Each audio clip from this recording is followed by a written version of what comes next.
Bonjour à tous, bienvenue dans ce nouveau cours qui, je pense, va et vous être très utile puisqu'il s'agit d'apprendre à personnaliser l'affichage d'un formulaire sous Symfony. Alors je pars du principe que vous partez du même projet que moi. Si ce n'est pas le cas, je vous invite à voir les vidéos disponibles dans la playlist dont le lien s'affiche en bas de votre écran. Puisqu'ici il s'agit de personnaliser l'affichage du formulaire, on ne va pas s'embêter à créer notre propre CSS. On va utiliser le fichier bootstrap.css que vous pouvez récupérer sur le site de Bootstrap. Donc je vais créer dans le répertoire web un nouveau dossier que je vais simplement appeler CSS et à l'intérieur de ce dossier, je vais y coller mon fichier bootstrap.css. Donc j'ai mon fichier bootstrap.css. Maintenant, la chose à faire, c'est d'aller relier avec la balise link mon fichier CSS. Donc je vais rajouter la balise. Ici, je vais utiliser une fonction offerte par Twig, c'est la fonction asset, et je vais indiquer où se situe le fichier à générer. Donc moi, c'est CSS Bootstrap. Alors, on ne spécie pas le répertoire web, hein. La fonction asset va récupérer le chemin à générer toute seule. Donc j'enregistre, je vérifie sur le navigateur avec un CTRL U que j'accède bien à mon fichier CSS, ce qui est le cas ici. Donc on voit que le fichier CSS a été appliqué. Maintenant nous allons pouvoir commencer à personnaliser notre formulaire. Alors petite remarque, dans les projets précédents nous avons rendu tous les champs du formulaire en une fois grâce à Form Widget. Donc vous avez Form Start. Cette fonction permet d'afficher la balise ouvrante du formulaire. Ensuite vous avez la balise Form End qui permet entre autres choses d'afficher la balise fermante du formulaire. Et vous avez Form Widget avec la variable form qui a été passée via le contrôleur, qui va rendre en une seule fois tous les champs du formulaire. Donc forcément, ça donne peu de possibilités de personnalisation de l'affichage. Il y a plusieurs niveaux dans la gestion de l'affinage de l'affichage et de sa personnalisation. Nous allons voir le niveau qui est juste supérieur à Form Widget, c'est l'affichage ligne par ligne. L'affichage ligne par ligne va utiliser la fonction Form Row. Alors cette fonction va permettre de rendre un label, plus l'input correspondant, plus le champ d'erreur correspondant, quand on validera via des contraintes le formulaire. Et cela pour un champ. Donc si nous avons 10 champs, il faudra appeler 10 fois formRow avec la propriété qui nous intéresse. Donc nous allons commencer avec la propriété formName. Alors au passage, juste avant de commencer, je vais supprimer l'affichage de tous les champs. Et vous allez vous rendre compte que ils sont tout de même affichés sous le bouton ajouter. Donc si on regarde sous le bouton ajouter, nous avons quoi? Form End. En fait, For End va rendre la balise fermante du formulaire, mais également va afficher tous les champs qui ont été prévus dans la classe product type. Par exemple, vous voyez, il y a name, price, is sold, catégorie. Eh bien, tous les champs qui n'auront pas été affichés vont être quand même rendus par form end. Ceci afin d'éviter un problème d'erreur lorsque vous allez gérer vos vues. Donc, cela aussi est un bon outil puisque ça nous permet de voir les champs que nous n'avons pas affichés. Alors ça, on peut le faire aussi avec la fonction form rest.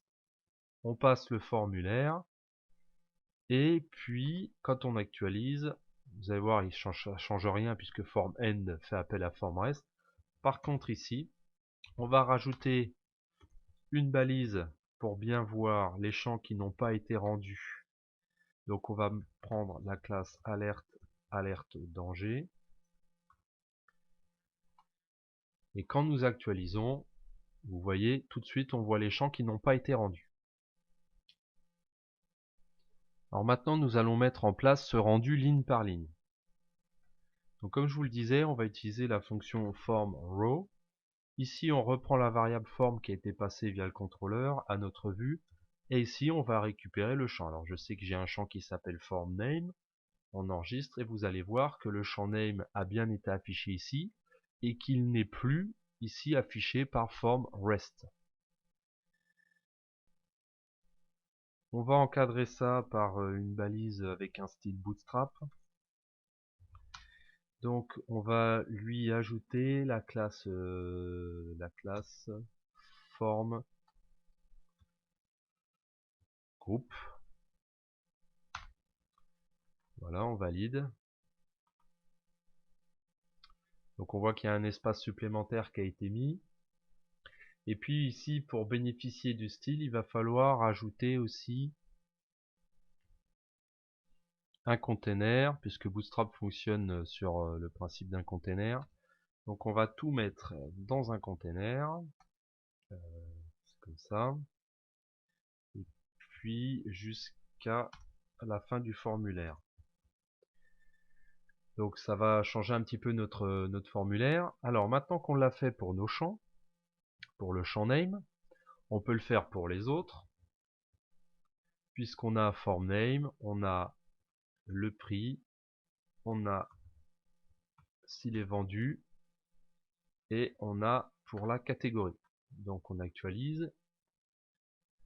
Alors c'est pas la méthode isSold. Ici il me dit que isSold for object donc n'existe pas. Donc c'est juste un problème de casse. Voilà. Donc nous avons bien rendu notre formulaire ici. On voit bien que dans la zone rouge, il n'y a plus de chance, ce qui veut dire qu'on a affiché tous les champs que nous avions prévus dans le formulaire de produit. On va aller un petit peu plus loin dans la personnalisation, notamment des champs de type input. Donc ce qu'on va faire ici, c'est qu'on va rajouter un deuxième paramètre à la fonction formRow qui consiste en un tableau qu'on met entre accolades, dont la première clé est at pour les attributs que l'on veut ajouter, et en fait on peut ajouter autant d'attributs que l'on veut, et ces attributs on va les mettre dans un tableau. Le premier attribut que l'on veut ajouter, c'est classe, et à cette clé on va associer la valeur form control qui est une classe Bootstrap. Regardez maintenant à droite de l'écran, lorsqu'on actualise, on a bien maintenant le champ qui s'affiche avec le style de Bootstrap.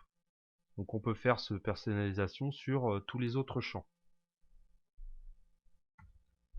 Alors nous avons vu que nous pouvions personnaliser le rendu en affichant ligne par ligne les éléments. Par contre la limite de cette méthode, c'est qu'on ne peut pas agir facilement sur le label, l'input et les erreurs. Alors on va utiliser la deuxième finesse de personnalisation possible, c'est-à-dire que au lieu d'avoir formRow qui va rendre l'input, le label et l'erreur, on va utiliser le rendu par élément. Le rendu par élément, en fait, c'est une fonction pour chaque élément à rendre. Donc si on veut rendre un label, on va utiliser formLabel, pour l'input formWidget, et pour l'erreur, c'est formErrors. Donc nous allons supprimer l'élément prix. Alors on va garder les balises form group, et ici on va pouvoir utiliser form label pour rendre le label. Donc on va rendre ici le prix, donc form.price. Donc regardez ce qui se passe à l'écran côté navigateur. On a bien le label qui a été rendu, et bien sûr le champ qui n'a pas été rendu s'affiche via form rest. Ensuite on va rendre form widget en indiquant que l'on veut le prix. Et on va faire la même chose pour l'erreur. Donc c'est form errors. Donc là nous avons tout rendu. Maintenant si nous validons, nous avons bien notre erreur qui s'affiche ici. Alors vous voyez là on perd le style puisqu'on n'a pas remis la classe form control. Donc en fait on va procéder de la même façon que nous avons fait tout à l'heure. C'est-à-dire qu'ici on va rajouter un tableau dont le premier élément est at pour attribut, et qui va avoir pour valeur un autre tableau dont le premier élément est la classe, et ici nous allons indiquer que nous voulons la classe form control. Donc nous actualisons et on voit qu'on a récupéré notre style. Ça c'est le deuxième niveau d'affichage. Alors l'intérêt de ça, c'est qu'on peut aussi personnaliser notre label. C'est-à-dire qu'ici on va pouvoir préciser par exemple que je veux le prix. Donc je vais écrire le prix du produit, et vous voyez que le label a été personnalisé.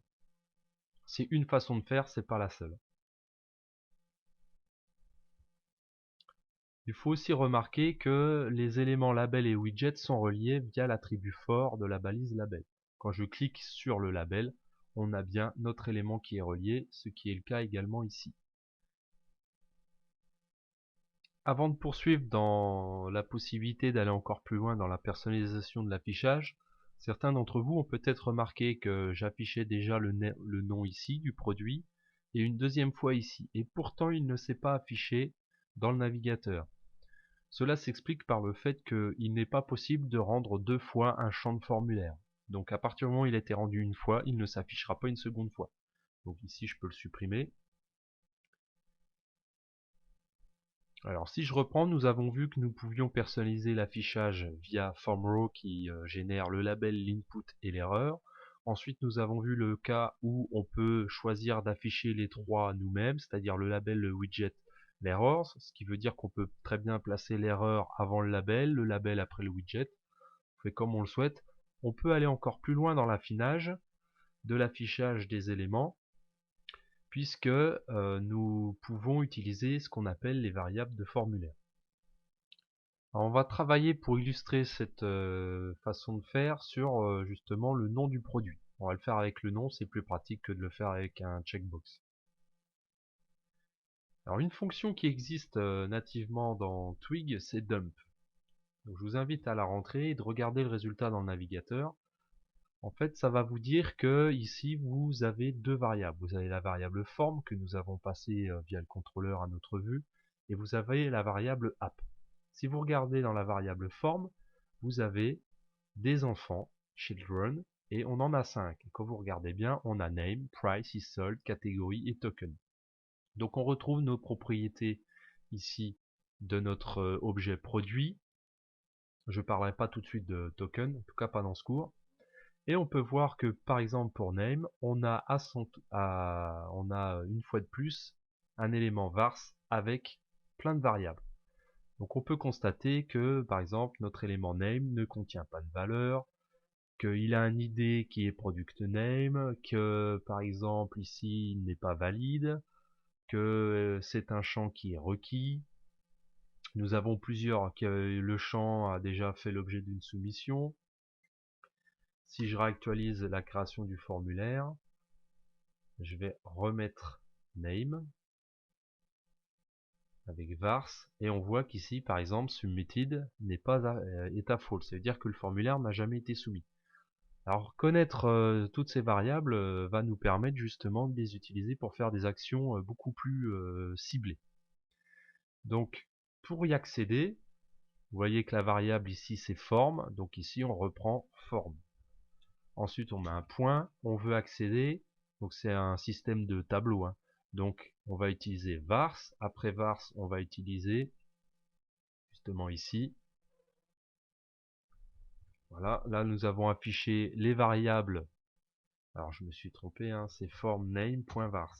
Voilà, puisqu'on veut les variables de l'attribut name. Donc on voit toutes les variables de l'attribut name, ce qui veut dire qu'on va pouvoir les utiliser justement pour gérer notre affichage. Donc je vais supprimer ça et je vais commencer par afficher un label. Donc j'ai mon label et si je regarde ici, dans ma liste de variables, il faut que l'attribut for soit égal à product name, c'est-à-dire le contenu de ID. Donc je vais afficher form.names.vars, puis le nom de l'élément que je veux, ici c'est ID. Et en label, je vais marquer nom du produit. Si j'actualise, vous allez voir que je vais déjà avoir mon nom de produit. Alors je vais ici, j'ai bien nom du produit. Maintenant, nous allons rendre le contenu du champ name. Donc c'est un input. Je vais lui, c'est un input de type texte, donc là pas de problème. Je vais lui ajouter la classe form control, la classe de Bootstrap. Je vais lui ajouter un identifiant qui va permettre d'ailleurs à l'attribut for de label de pointer sur l'id. Donc ici je vais retrouver form.name.vars.id. Ensuite il faut une valeur pour l'attribut name. Alors ce qu'il faut pas confondre, c'est ici l'élément name. Ça fait référence au nom de la propriété du produit que l'on souhaite afficher. Bon ici name c'est name parce que c'est l'attribut name. Ça serait catégorie, ici il aurait été écrit catégorie. Alors ce qu'on doit mettre comme valeur dans l'attribut name de input, c'est ce qu'il y a dans full name. Donc ce qui veut dire qu'ici on va retrouver form.name, donc on veut les vars, ça veut dire qu'on veut une variable de l'attribut name qui est full name. On va également ajouter la valeur que contient le champ par défaut ou après soumission. Donc c'est la valeur de la variable value qui est ici. Donc je vais avoir ici form.name.vars.value. Je vais actualiser et j'ai bien ici le nom de mon produit qui a été rendu. Donc ici tout fonctionne correctement.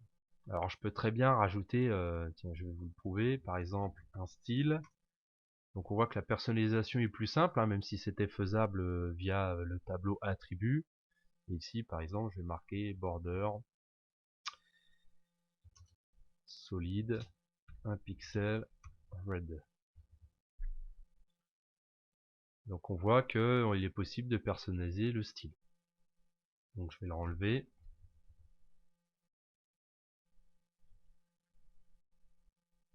Ensuite, il ne nous reste plus qu'à rendre notre champ d'erreur. Donc form errors, form.name. Comme ça, c'est complet. Maintenant, si on valide, j'aurai bien mon message d'erreur qui s'affiche sous le nom du produit. Alors, nous avons affiché notre formulaire et pourtant, en tout cas notre champ name, et pourtant il continue de s'afficher ici comme s'il n'avait pas été rendu. Effectivement, quand on va à ce niveau de finesse, il faut indiquer au framework que nous avons rendu le champ manuellement. Alors pour faire cela, on va indiquer via l'instruction do que nous avons rendu le champ name et on va utiliser setRendered qui va en fait passer la propriété rendue à true. Si vous regardez ici dans l'attribut, dans la liste des variables disponibles, vous pouvez constater que vous avez une valeur qui indique si le champ a été rendu ou pas. Alors c'est pas au niveau de vars, c'est au niveau de name. Donc je vais remettre name ici. Vous voyez ici vous avez rendered false. Si je copie cette ligne et que je la mets juste après set rendered, vous allez voir que ça va être à true. Vous voyez ici maintenant c'est true. Ce qui fait que le framework sait que le champ a été rendu, donc il n'a pas besoin de le gérer lui-même. Alors on va terminer ça en personnaliser un petit peu le rendu des erreurs. Donc ici je vais rafficher les variables qui sont propres à name pour vous présenter comment on peut gérer les erreurs. Ici vous voyez qu'il y a error et que si je déroule, on va avoir nos erreurs qui s'affichent avec le contenu de nos erreurs. Nous allons toujours utiliser, continuer avec le style offert par Bootstrap. Donc ici, on va indiquer que l'on va créer une classe qui par défaut est vide. Ensuite, on va faire un test. Donc on va dire que si notre propriété name dans le formulaire a sa variable valide, alors ici on va la retrouver ici. Ici on voit que c'est false quand l'élément n'est pas valide. Voilà, ici. Donc ici c'est false parce qu'on a déjà soumis le formulaire et qu'il est vide. Donc valide est à false. Donc si l'élément n'est pas valide, on va affecter à l'élément classe la classe asError qui est fournie par Bootstrap et on va l'ajouter ici. De cette façon, on actualise et on voit que le champ maintenant, le champ input est personnalisé avec un liseré rouge. On va aussi personnaliser le label pour qu'il s'accorde avec le rouge de l'input. Donc on va lui rajouter une classe ici et on va l'appeler control label. Donc maintenant quand il y a une erreur de formulaire, le champ est rouge. Si je complète cet élément, on voit ici que l'affichage est normal. Si je recommence, j'ajoute avec un champ vide, on va bénéficier de l'erreur avec le champ, la couleur du label en rouge. Alors on peut utiliser aussi cette façon de faire, hein, par exemple pour le prix du produit. Par exemple, je vais recopier ça, je vais me placer juste avant le prix qui est ici. Donc je copie-colle, sauf que là je vais écrire price. Ici je vais rajouter donc ma classe comme précédemment. Et là où il y a une petite différence, c'est qu'en troisième argument de label ici, je peux lui passer un attribut qui va s'appeler label âtre. Et pas âtre comme nous l'avions fait tout à l'heure. Et ici on va lui indiquer que la classe doit correspondre à la classe contrôle label du formulaire. Alors j'ai fait une petite erreur. Et mon erreur, c'est que je n'ai pas mis d'accolade ouvrante et d'accolade fermante. Donc on voit que maintenant j'ai pu personnaliser mes labels et mes inputs. Il ne nous reste plus qu'à afficher nos erreurs avec un style particulier. Donc tiens, je vais revenir sur le name. Alors je vais refaire le même test. Si form.name.vars est valide, s'il n'est pas valide plutôt, alors on va devoir faire une boucle puisqu'il peut y avoir plusieurs erreurs. À partir du moment où on met plusieurs contraintes sur une même propriété, ça veut dire qu'il peut y avoir plusieurs erreurs.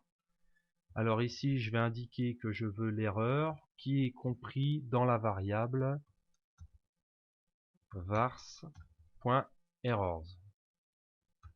On voit bien qu'errors ici est un tableau.